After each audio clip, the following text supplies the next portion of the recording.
Shalom, meus amados. Estamos aqui mais uma vez para compartilhar aquilo que Deus tem comentado com a gente, que Deus tem partilhado, e a intenção é que nós entendamos o momento que nós estamos passando nessa hora.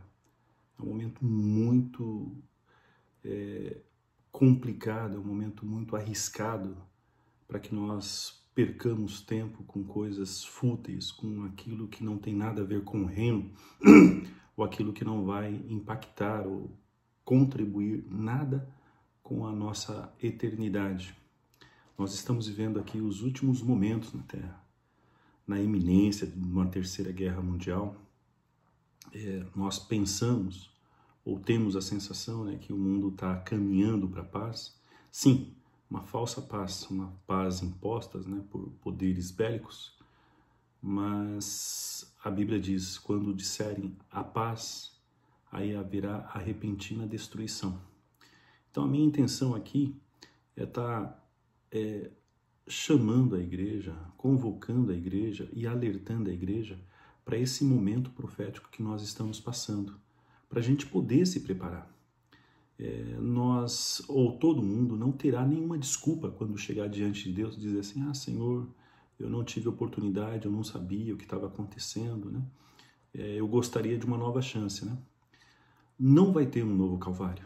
Jesus já veio, morreu por nós e nos deu a condição para nós andarmos em comunhão, numa vida de santidade, numa vida de justiça, uma vida que possa brotar frutos de arrependimento, de paz, de amor, de amizade e principalmente de comunhão com Deus.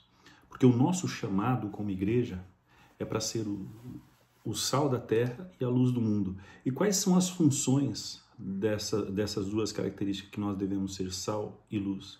O sal ele serve para trazer tempero à comida. Toda comida que não tem sal é uma comida insossa, é uma comida que não tem gosto, é uma comida que não tem nem prazer de nós comermos. E todo lugar sem luz é um lugar em trevas, nós nem conseguimos ver a nossa própria face.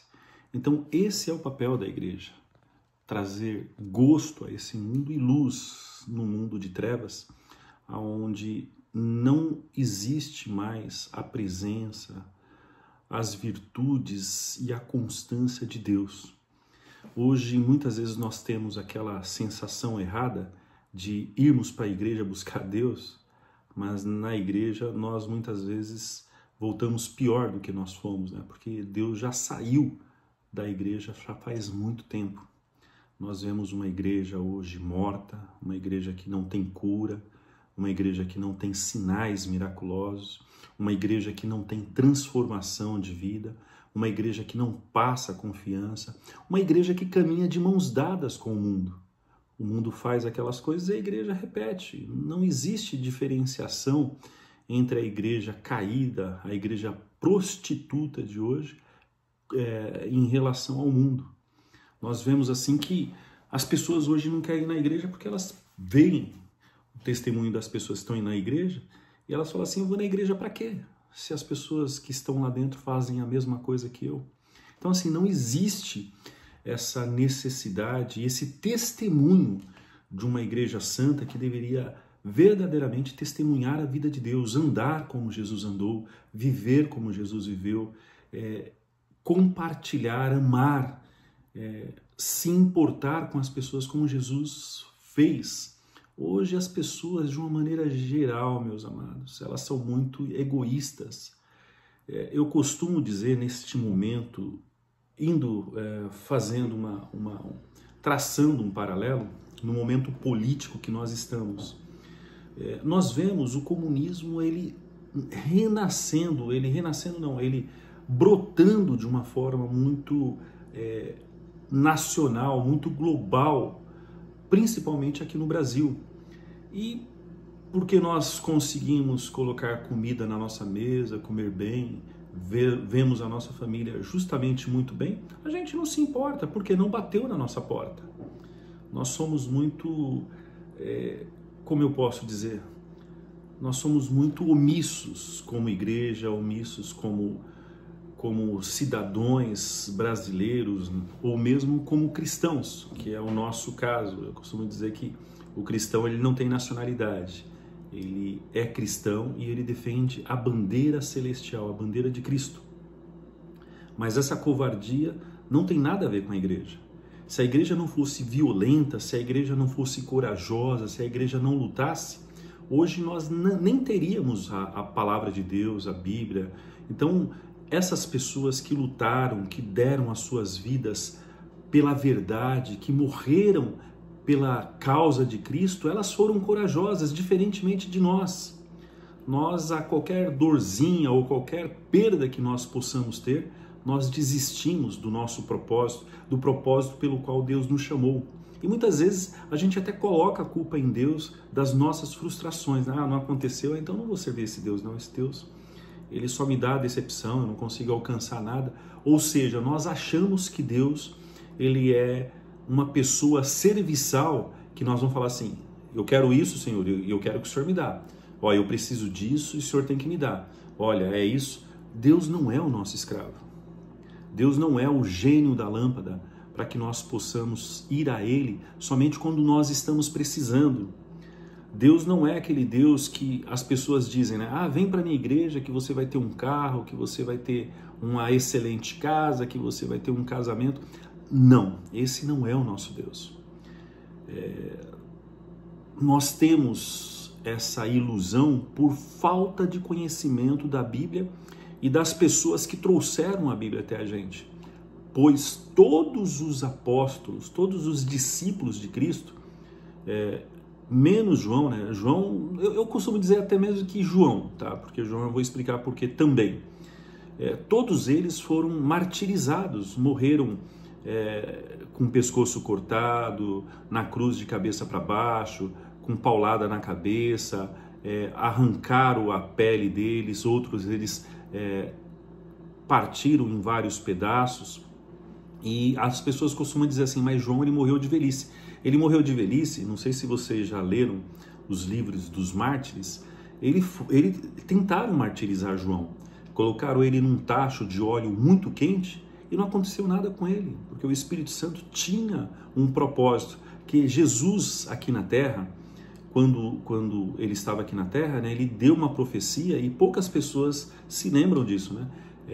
Quando Jesus chamou Pedro, né, para conversar com Pedro, Pedro olhou para trás e falou, olha, ele está seguindo, daí Jesus falou assim para ele, e o que você tem com isso? Né? Eu quero que ele venha, né, porque ele não morrerá enquanto o Filho do Homem não vier. E isso aconteceu na revelação de Apocalipse. Ali João, ele contemplou toda a vinda, a glória, a majestade, os juízos de Deus aqui na Terra, e colocou, né, eu costumo dizer que é o livro mais, todo o livro, né, mas assim, o livro mais maravilhoso que existe na Bíblia é exatamente Apocalipse. Se nós tivéssemos um pouco de juízo, um pouco de fé e certeza que a palavra de Deus ela é imutável e totalmente verdadeira, nós jamais duvidaríamos e nós estudaríamos o livro de Apocalipse todos os dias, porque lá tem a revelação de Deus de como as coisas vão acontecer ou como elas irão começarem a acontecer. E se nós fôssemos sábios, era o livro que nós veríamos ou leríamos todos os dias, porque ali começou já em Mateus o sinal de como iria ter o relógio que iria determinar o começo do fim. Qual que é esse relógio? Aonde foi determinado o começo do fim para que nós pudéssemos ficar espertos e termos a certeza que nós estamos no fim de todas as coisas? O ressurgimento do Estado de Israel.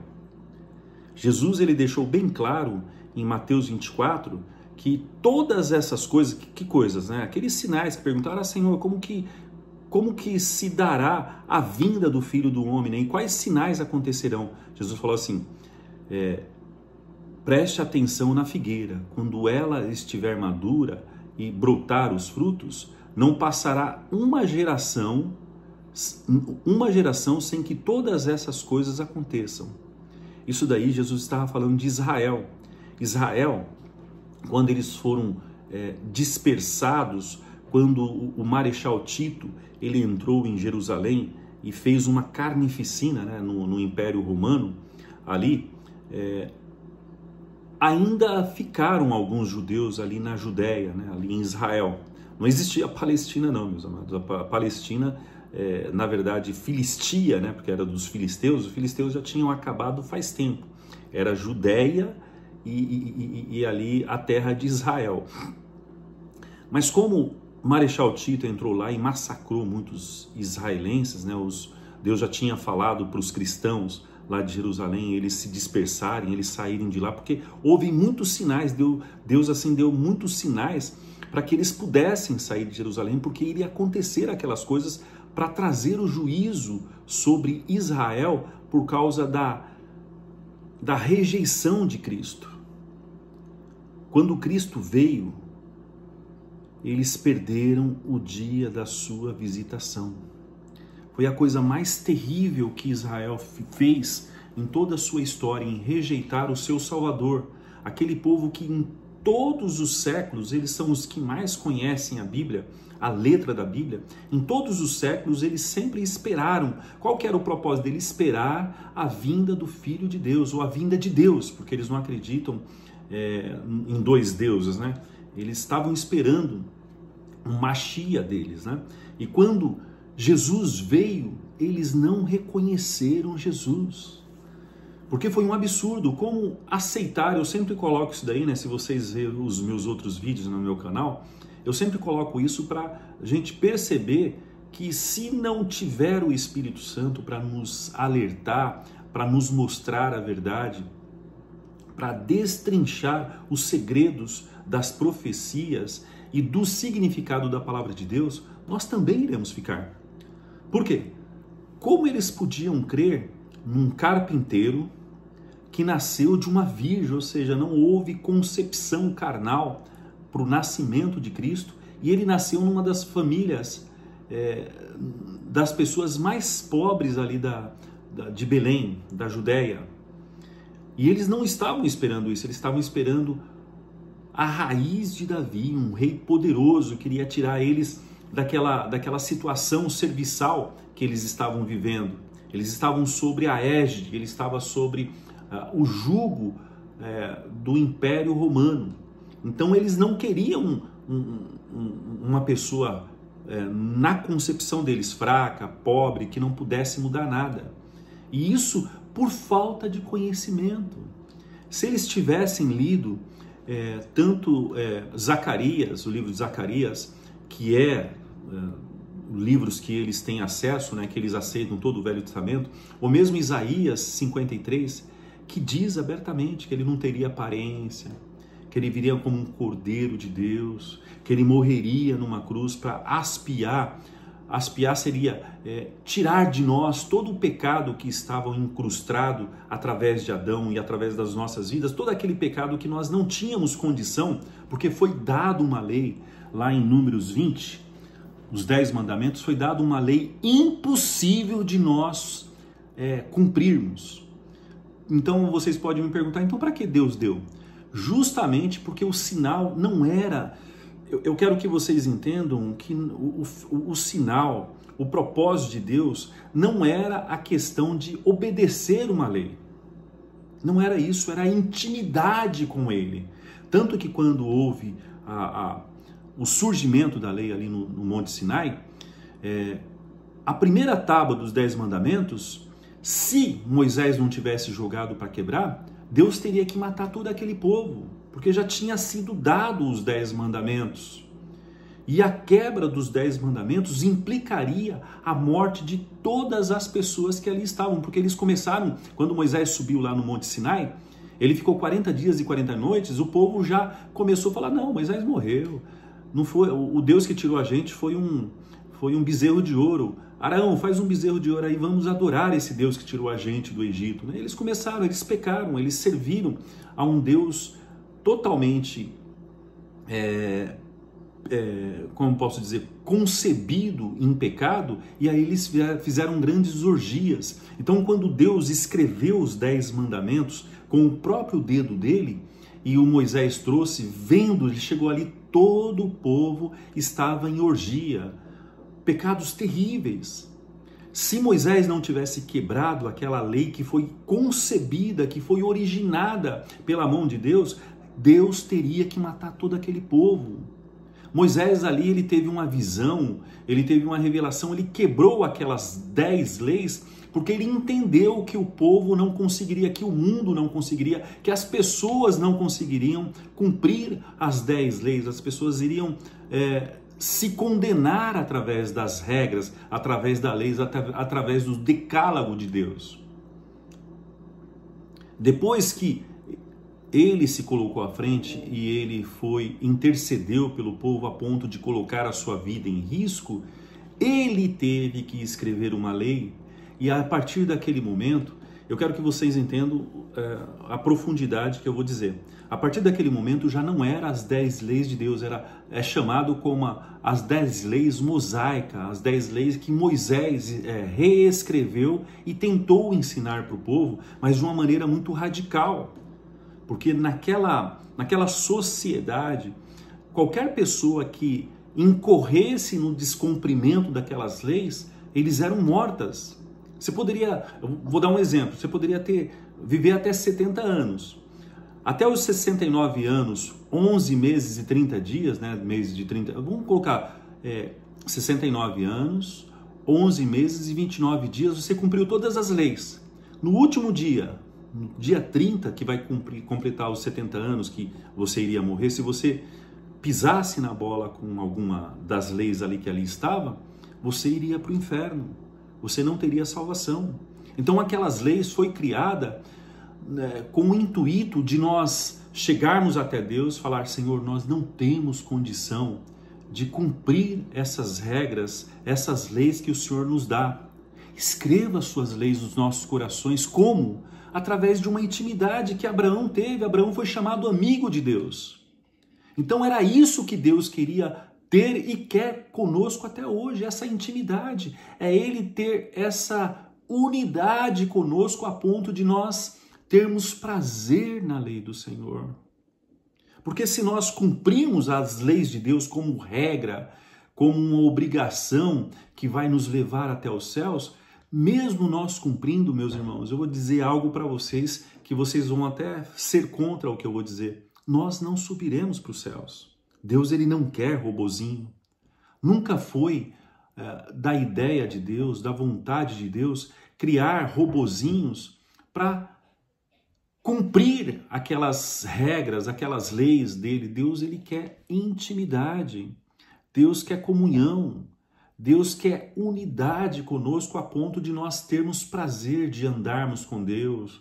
A gente vai lavar uma louça, Senhor, me ajuda aqui, eu vou lavar a louça, seca a louça junto comigo. Senhor, eu vou fazer uma comida, qual comida que eu vou fazer hoje? Senhor, olha, hoje eu vou fazer uma surpresa para minha esposa, me dá uma ideia. Sabe, Deus, ele quer unidade, ele quer comunhão, ele quer compartilhar a vida dele para nós, para que nós possamos compartilhar a nossa com Deus. Eu costumo dizer que mesmo nós como profissionais, advogados, médicos, dentistas, se essas profissões que veio de um conhecimento, de um dom que Deus deu para a gente, se essas profissões não servirem também para você viver a vida de Deus, testemunhar a vida de Deus, ganhar almas, você está tendo dois mundos e esses mundos estão sendo antagônicos, eles não podem ficar separados. Não existe uma separação da sua vida secular e da sua vida espiritual. É isso que Deus quer. Deus quer unidade em tudo que você for fazer. Se você for cumprir, no caso de advogado, né, uma moção, se você for cumprir um julgamento, se você for fazer uma defesa, chama Deus junto com você. Deus, ele não quer essa separação. Não é da vontade de Deus você ter dois mundos, sabe? Não, essa é a minha hora secular. Como muitas pessoas fazem, né? Eu acho interessante isso. As pessoas vão na igreja dia de sábado, ou domingo, ou quarta-feira, né? Dependendo da religião. Ali elas vão, parece todo mundo santo, é engraçado isso, sabe? Vai com aquelas saias, sabe? Com aquelas camisas que fecham até no pescoço, com aqueles saltos, sabe? Nossa, parecem pessoas assim realmente muito santas. Só que aquele momento é um momento religioso, porque dia de semana elas andam de qualquer forma de shorts, brinco, pintura, as conversas delas não tem nada a ver com as coisas dos céus, elas não têm no seu testemunho, nas suas conversas, nos seus relacionamentos, elas não têm essa mesma religiosidade que elas têm dia de sábado ou de domingo. Ou seja, são duas pessoas totalmente diferentes. O que essas pessoas são cristãs? Não são. Não são. Porque não existe essa separação. A minha vida espiritual é uma coisa, não vamos falar disso, minha vida profissional é outra, ou a minha vida secular é outra. Quando nós separamos essas duas coisas, alguma coisa está errada. Ou nós estamos representando um personagem que nós não somos quando vamos na igreja, ou representando uma personagem que nós não somos quando cumprimos uma vida secular. Eu pergunto para vocês, qual dos dois? Então tem que haver separação? Lógico que não. Lógico que não. Então hoje é muito interessante a gente perceber as coisas que nós temos passado, meus irmãos. A gente está vivendo um momento que a cultura atual, ela exalta a mentira, ela exalta a falsidade. É mais fácil você dizer uma mentira para as pessoas para poder agradar muito do que dizer uma verdade e perder essa amizade, esse companheirismo. Nós vivemos uma cultura da mentira.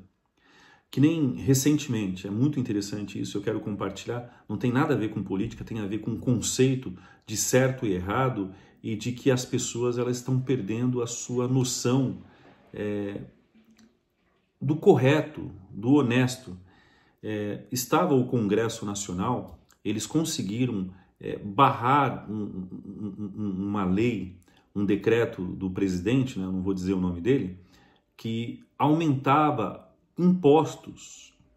O Congresso foi lá e, graças a Deus, eles conseguiram derrubar esse decreto do presidente. E aí, numa tacada inconstitucional e totalmente desprovida de legitimidade jurídica e constitucional, o STF, através de um senhor que hoje governa o Brasil, que hoje é o rei do Brasil, foi lá e aumentou esse imposto. Olha que coisa, é imposto que nós vamos pagar que vai aumentar o preço da mercadoria, o preço do alimento e tudo, foi derrubado, o Congresso fez certinho.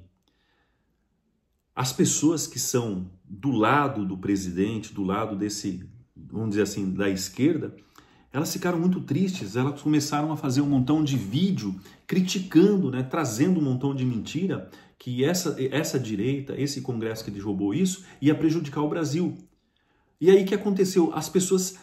Essas pessoas que cultuam esse lado, que cultua verdadeiramente a esquerda, elas ficaram bravas, elas ficaram muito tristes. Daí quando esse senhor que governa o Brasil, ele decidiu rasgar a Constituição, porque quem faz lei no país é o Congresso e não o Judiciário. O Judiciário, eles estão lá para julgar e não fazer lei, que hoje realmente não existe a soberania nós vivemos num sistema tripartidário. Nós temos o executivo, o legislativo e o judiciário. O executivo é para administrar o Brasil, o legislativo é para fazer lei e o judiciário é para julgar. O presidente, ele tem toda a autonomia e autoridade para representar o país, o Congresso para fazer leis ou barrar coisas irregulares e o judiciário tão somente julgar. O judiciário, ele tomou para si essas outras duas incumbências, entendeu? Ele roubou e ele está tão forte, ele está tão, como posso dizer, ditatorial, que não existe uma força e nem as pessoas querem, porque hoje quem governa, o pessoal que é de esquerda, que na minha opinião, tá? Isso é uma opinião pessoal, é um pessoal assim que não tem cultura ou não tem capacidade de analisar a situação como um todo, eles pensam, nós brigamos contra eles, né? Sempre porque a esquerda é isso, né? É negro contra branco, é pobre contra rico, é crente contra descrente, tá? Eles tentam fazer essa separação, essa divisão, porque aí facilita para eles governarem, né? Um povo dividido é um povo fraco que pode ser exatamente conduzido e governado por poucos. Então eles conseguiram fazer isso no Brasil. Hoje o Brasil é um país muito fatiado, é muito segregado, sul contra o norte, norte contra o nordeste, nordeste contra o sudeste. Existe uma cultura, infelizmente, na cabeça das pessoas que essa divisão faz bem para eles, né? E isso foi efetivamente o pessoal, os comunistas que introduziram esse pensamento e conseguiram ter êxito aqui no Brasil. Então esse senhor que governa, ele conseguiu aprovar esta lei e as pessoas elas blindaram, elas felicitaram, elas comemoraram aumento de imposto. Eu não consigo entender essa lógica, esse raciocínio. Elas terão que pagar mais imposto e elas comemoraram isso. Mas Deus, ele é maravilhoso. Eu louvo muito a Deus por isso. Por quê, meus amados? Porque hoje, em todos os momentos, como nós estamos vivendo os últimos momentos, Deus está fazendo uma separação de uma igreja santa para as pessoas que não querem comunhão com Ele, das trevas para a luz, das pessoas que estão se aprofundando na impiedade, no pecado, daqueles que estão santos ou procurando uma santidade, em viver com Deus, em viver em comunhão com Deus. Então está havendo essa separação. E quando a igreja ela não se posiciona, é muito interessante isso. Deus levanta o ímpio para o ímpio fazer justiça. Que nem levantou o presidente dos Estados Unidos, vendo toda essa maracutaia, essa injustiça que está acontecendo no Brasil. Não que ele vai fazer justiça, ele tem lá as razões dele, tá? As razões dele é diferente de uma lógica que... Não, ele é o Salvador, não. Ele tem interesse no Brasil. O Brasil hoje é o país mais próspero que existe na face da terra, pobre porque não está sendo governado, mas com um governo de Deus, um governo próspero, um governo que realmente possa governar o Brasil com a direção de Deus e com sabedoria, o Brasil se tornaria o primeiro país do mundo em prosperidade. Aqui nós temos terras raras, aqui nós temos alimentos, hoje nós, como nação, no agronegócio, né, que ainda não foi taxado, né, que vai começar 1º de agosto, nós conseguimos alimentar mais de 40% da população mundial. Olha que coisa, né? O Brasil, só o Brasil consegue alimentar mais de 40% da população mundial. Então o Brasil é uma terra muito abençoada, mas parece que, como nós somos abençoados, nós procuramos ser autossuficientes e a impressão que eu tenho, posso estar errado, é que o Brasil está sobre uma maldição. Qual que é essa maldição? É a maldição da igreja de, se eu não me engano, Laodiceia, que ela é rica, próspera e que ela não precisa de nada, né? Que ela ela tem vestes, né? Vestes magníficas, né? E Deus e Jesus, ele repreende essa igreja, né? Fala assim, ó, você é pobre, cego e nu. Compre de mim colírio para que você possa enxergar nisso daí. Se vocês quiserem acompanhar, está lá em Apocalipse 3. Compra de mim colírio para que possa enxergar e veste, né, para cobrir a sua nudez, cobrir o seu pecado.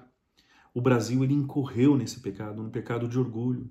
O Brasil, no momento de maior prosperidade, eles dobrarem os joelhos para Deus, sabe? Eles ficarem em comunhão com Deus.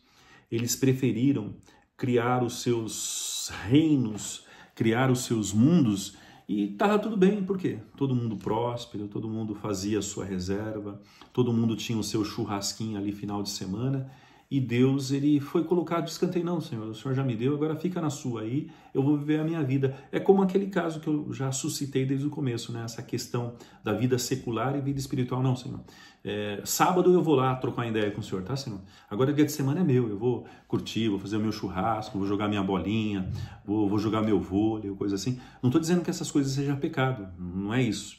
Mas se nós não levarmos Deus e o objetivo dessas coisas que nós formos fazer, Deus não estiver ali com o objetivo de evangelismo, de comunhão, de testemunhar a vida de Deus, aí é pecado sim, meus amados. Sinto em dizer para vocês que vão jogar bola, jogar vôlei, jogar tênis, jogar o que for, se vocês não levar Jesus com vocês num objetivo de evangelizar e de testemunhar o nome de Deus, vocês estão em pecado. Se Jesus voltar naqueles momentos, vocês não sobem, eu tenho certeza disso. Porque vocês vivem uma religiosidade. Vocês não são cristãos. Vocês representam uma vida de cristandade finais de semana. Então, assim, esse senhor lá dos Estados Unidos, que a tradução do nome dele é o Senhor do Mundo, né, o dono do mundo, muito interessante, né? Eu já tenho uma tese a respeito dele, né, que para mim, na minha opinião, no meu conceito e nos meus estudos, né, ele vai ser o anticristo, né, porque é o único que fala de paz, é o cara mais aceitado no mundo todo, principalmente pelos cristãos. Olha que coisa, cristão não, vamos colocar dos crentes, né, dos conservadores e do pessoal de direita, né, que acha que ele vai ser o salvador do mundo, né, ele que vai salvar o Brasil do pessoal lá de cima, né, do todo-poderoso homem lá e de toda a esquerdopata, né. Eu fico triste porque as pessoas elas colocam as suas confianças, as suas esperanças em homem aqui da terra. Elas não sabem, elas não conhecem ali o livro de João 14, né, que diz assim, ó, eu vou para o céu preparar uma morada e virei para vos levar para mim, para que aonde eu esteja, vós também estejais. Ou seja, nossa morada não é aqui nessa terra. Qualquer esperança que nós tivermos para essa terra, nós somos os mais miseráveis que possam ter. Essa terra crucificou o nosso Senhor. Essa terra zombou do nosso Senhor. Essa terra rejeitou o nosso Senhor. Essa terra, eles não querem verdade, eles não querem paz, eles não querem amor, eles querem reinar, eles querem poder, eles querem dinheiro, eles querem soberba. Mesmo se Deus ele abrisse os céus e falasse para as pessoas aqui que vivem uma vida qualquer, né, nessa terra, falasse, não pode entrar. Eles não conseguiriam morar no céu, porque o céu não tem pecado. O céu é pureza. O céu não tem samba. O céu não tem um churrasquinho. O céu não tem o vôlei. O céu não tem o futebol. O que essas pessoas que passam as suas vidas, né, na maior parte, tendo esses entretenimentos, o que elas vão fazer no céu se elas não têm o prazer da companhia do Criador nosso, do Deus que nos criou, da comunhão com Deus, o prazer de estar ali na companhia de Deus, sabe, de escutar a voz dele, sabe, de estar em comunhão com ele, de fazer aquilo que ele fez. Porque o nosso papel aqui nessa terra, Deus, eu quero que vocês entendam essa frase que eu aprendi de uma pessoa muito abençoada. Deus, ele só vai ser conhecido aqui nesta terra quando as pessoas olharem para nós e ver Deus, ver Jesus, ver o nosso testemunho que tem tudo a ver com as coisas dos céus. As pessoas só vão querer mudar de vida, sair do pecado, largar aquela vida que elas estão vivendo de qualquer forma, quando elas olharem para nós, elas falarem, poxa, eu quero ser como fulano de tal. Eu admiro o jeito que ele age, que ele fala, o respeito, a educação. Enquanto nós não sermos exemplos para essa terra perdida, essa terra que está em rebeldia, essa terra que rejeitou o próprio Deus, que gosta das coisas erradas. Vocês podem ver, é muito triste isso, meus amados, se vocês perceberem, quando toma um caminhão de carga, da vez das pessoas ajudarem para colocar de novo, não, elas fazem roubo, sabe? Todo mundo, inclusive para carros lá, eles colocam coisas dentro dos seus carros e vão embora. Nós vivemos num país corrupto. Por isso que eu costumo dizer que nós merecemos o governo que temos, esse governo corrupto, esse governo que não quer Deus, satânico, porque nós somos corruptos. Então que Deus, em nome de Jesus Cristo, que você, eu, em nome de Jesus Cristo, nós possamos dar um basta para essa vida de pecado, um basta para essa vida de longe de Deus, porque o tempo acabou, a qualquer momento essa terra vai ser destruída através de uma guerra mundial que vai eclodir em todos os lugares. Que se as bombas atômicas que temos hoje em reserva na Rússia, né, que é a maior reserva de bomba atômica, Estados Unidos e os países também que tem França, Grã-Bretanha e outros países que têm a bomba atômica, se todas essas bombas atômicas, meus amados, elas explodirem juntos, nós não teremos mais terra, nós não teremos mais ambiente nessa terra. E estamos próximos disso. O Irã, que é o que patrocina o terrorismo no mundo todo, eles estão construindo, se já não tiverem a bomba atômica. Se eles explodirem uma bomba atômica, o mundo vai ser uma pipoca, sabe, explodindo essa praga em todos os lugares. Que nós possamos ter consciência disso e lembrar que nós estamos nos momentos finais e possamos buscar comunhão com Deus para que nós possamos sair dessa terra, porque essa terra não é nossa morada. A nossa morada é nos céus, é com Deus. E depois do arrebatamento, essa terra vai virar um inferno. A chave do inferno vai ser entregue para o diabo novamente. Ele vai soltar coisas lá que vocês não têm nem ideia. Então, que em nome de Jesus Cristo, nós possamos sair daqui e buscar uma vida com Deus. Eu agradeço esses momentos e espero que vocês entenderam, aceitam e busquem pelo menos revelação. Será que aquilo que o Celso disse é verdade? Busca a revelação que Deus vai revelar para vocês se isso é verdade ou não. Porque ainda dá tempo de você se arrepender para que Deus possa se lembrar de você e dos seus e nos arrebatar, tirar dessa antessala do inferno. Que Deus possa nos abençoar, meus amados. E até a próxima. Deus abençoe.